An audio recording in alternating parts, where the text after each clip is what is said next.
स्वामी माऊली, मी नेहमी सगळ्यांशी चांगले वागते, प्रत्येकाचं मन राखण्याचा प्रयत्न करते.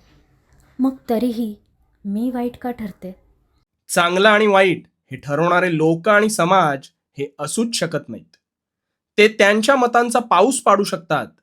तुला निव्वळ मनाच्या संयमाची छत्री घेऊन शांत उभं राहायचंय.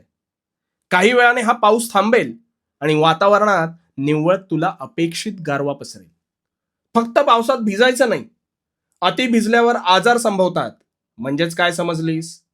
जेव्हा तुला कोणी वाईट बोलतं, तो तुझा दोष नाही, त्यांचा स्वभाव आहे, हे लक्षात घे. तू स्वतःच्या नजरेत खरी आणि प्रामाणिक असायला हवीस. त्यांनी वाईट ठरवलं म्हणून तू वाईट होत नाहीस आणि त्या गोष्टींना मनाच्या आत खोलवर प्रवेश द्यायचाच नाही. म्हणजेच तुझं काम सोपं होईल. पण मग स्वामी, त्यांची मनधरणी केली नाही तर मग त्यांना वाईट वाटेल. मनाचा विचार करतेस इतपत ठीक आहे, पण अतिविचार करतेस हे अत्यंत चुकीचं आहे. मनधरणी ही करायची नसते. जे प्रामाणिकपणाने वाटतंय ते मांडावं. तो विचार घ्यायचा का नाही हा सर्वस्वी त्या व्यक्तीचा व्यक्तिगत प्रश्न आहे.